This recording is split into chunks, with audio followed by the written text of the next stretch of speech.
I am way the heck out in the backcountry in Montana tonight.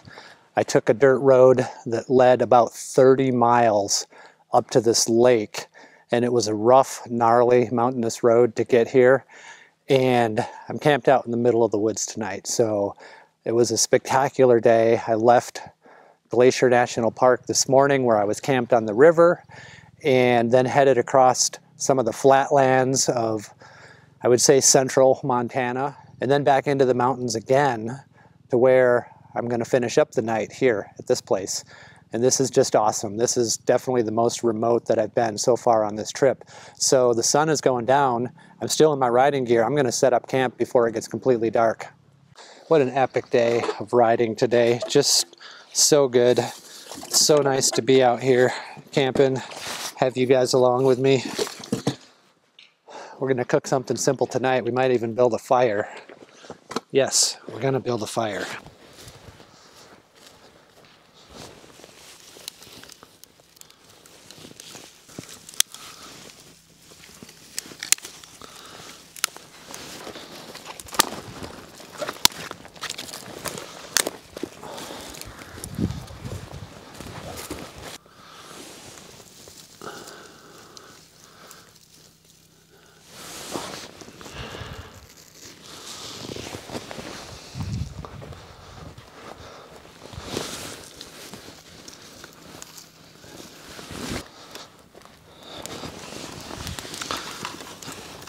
I really like having this little GSI folding table.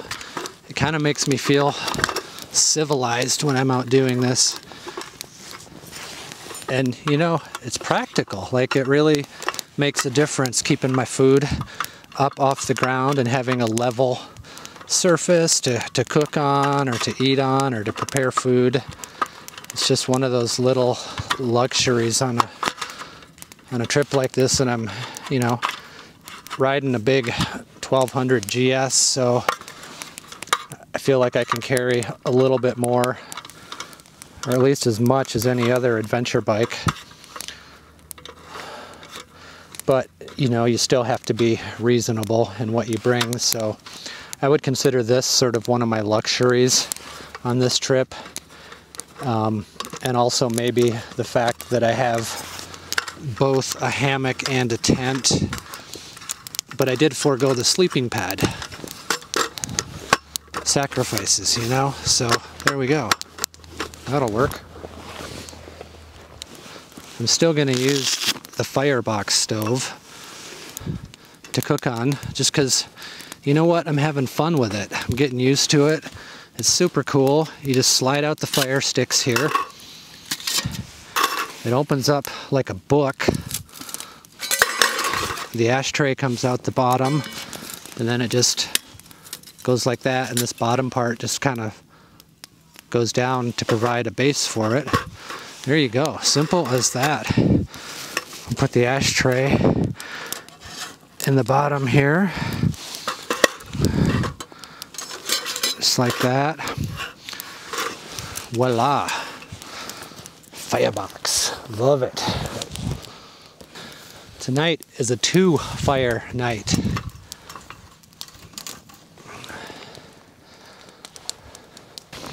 And I also really like this fire starter here. This stuff is like magic. It just gets everything going so quickly.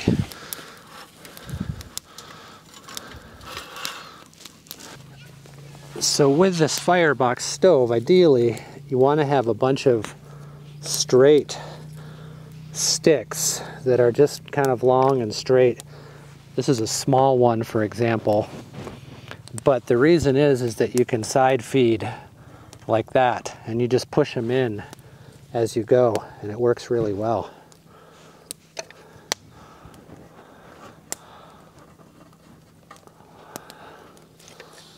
Of course, you can feed it from the top, but once I get a grill or something on the top, it's not quite as easy, although you can still fit them in underneath that, so maybe we'll try that tonight.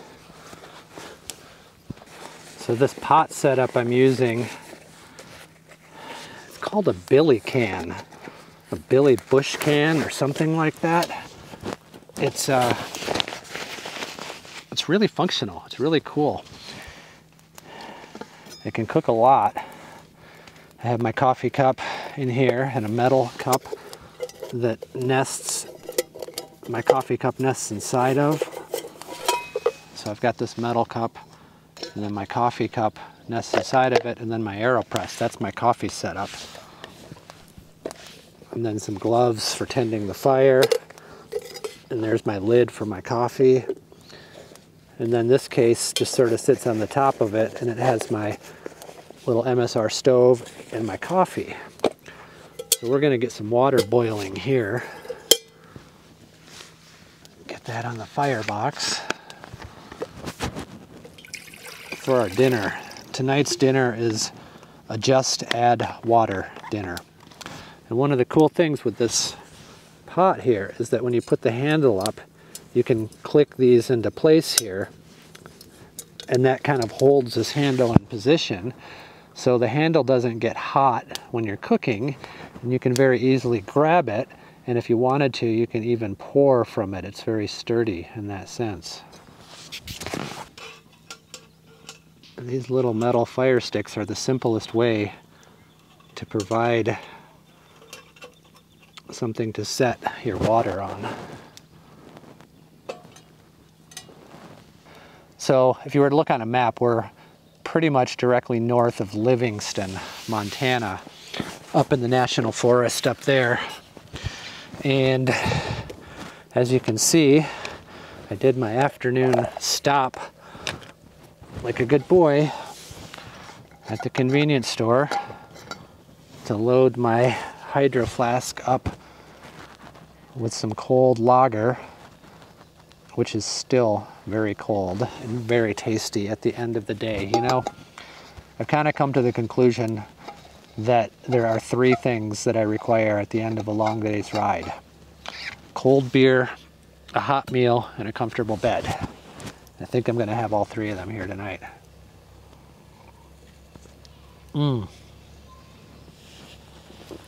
Yeah, so on the menu tonight we've got some Indian Vindaloo. And all you have to do is tear the pouch 2 inches to vent and heat on high for that's the microwave. Yeah. Boil sealed pouch in water for 5 minutes. Well, there you go. I think I'm gonna have to add some more water though. It's no problem because we're by a lake. I planned it that way. I'll heat up plenty of water here. You know, there's something about motorcycle travel and motorcycle camping that a couple of words come to mind. And the first word is something a good friend of mine said a long time ago. Tom Myers, he's the president of TOURATECH USA. And he said that if you're gonna play this game of adventure motorcycling and really get into it and really do it, you got to learn how to suffer. And I think what he meant by that is that there's just going to be times where it's uncomfortable and you just have to deal with it. Whether you get aches and pains in your body from riding all day, or the weather is cold, or the weather is hot, or you're just in uncomfortable situations, you know, the comfort factor in riding is not always the same as it is traveling in a protected, enclosed vehicle like a car or an RV or something. But I think it adds something special to it. So I would say it's grueling in that sense. There can be, you know, at times. And the other thing that comes to mind, the other word is grubby. You know, I've been living off the bike for 10 days. And I got to admit, you know, I'm probably a little grubby. I wonder when I walk into a restaurant for lunch what the other people might think sometimes. But, you know, you just got to embrace it. You got to embrace that smoke in your clothes and dirty clothes. Tomorrow's laundry day. I'm definitely feeling kind of grubby. And you just got to grin and embrace it. That's part of the experience, you know, living like this, doing a big trip like this. Part of the experience too is having what you need and trying to create a scene to where you're comfortable. You know, my girlfriend used to teach kids how to survive in the wilderness back on the East Coast for like 10 years. And she would get these inner city kids that really didn't have a lot of experience in the wilderness. And, you know, when things went wrong and they were wet and they were cold and they were hungry, it was miserable and they were not having a good time. And so she said, you know what? We're not out in the woods to rough it. We're out in the woods to smooth it. And I think that's a brilliant piece of advice, because you are going to rough it. But if you can find those ways to make your roughing it experience as smooth as possible, it can be really enjoyable. So for me, having a hammock, having my little firebox stove, having the right clothing, having a cold beer at the end of the day, a hot meal, all those things are smoothing it. They make this kind of experience possible and enjoyable, so that, you know, I want to continue to do this and I can continue this pace and this project. And it's going pretty well so far, I would say. Like I said, 13 days into it, and now I'm in the point where I've turned around from Montana, and I'm gonna head back south through Wyoming and Colorado and get back down home to Arizona. But I'm gonna take my time. I'm gonna keep filming stuff along the way. I hope you guys are enjoying these videos so far. There's really not much of a plan here or a story other than to ride every day and see some cool things, and then camp out at night, cook some good meals, and take you along on this journey.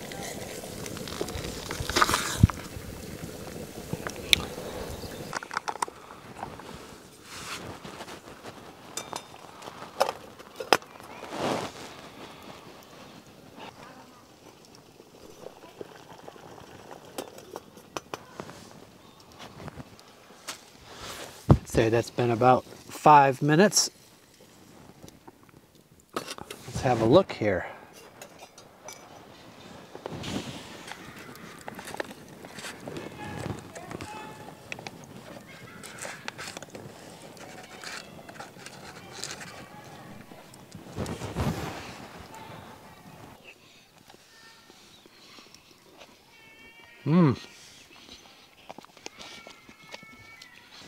Sometimes just add water is the trick.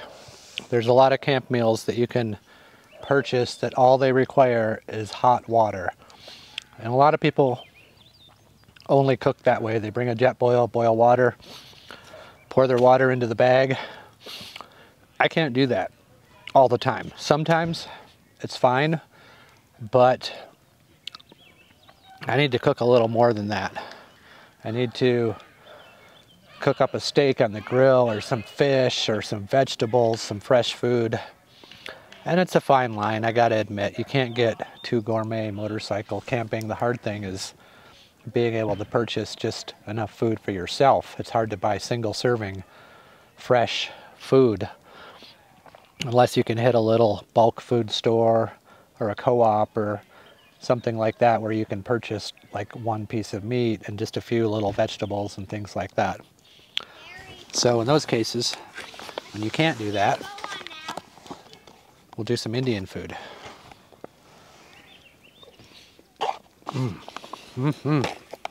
Wow.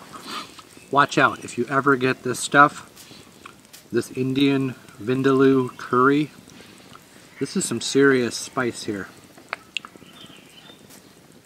I probably could have used a little bit of rice.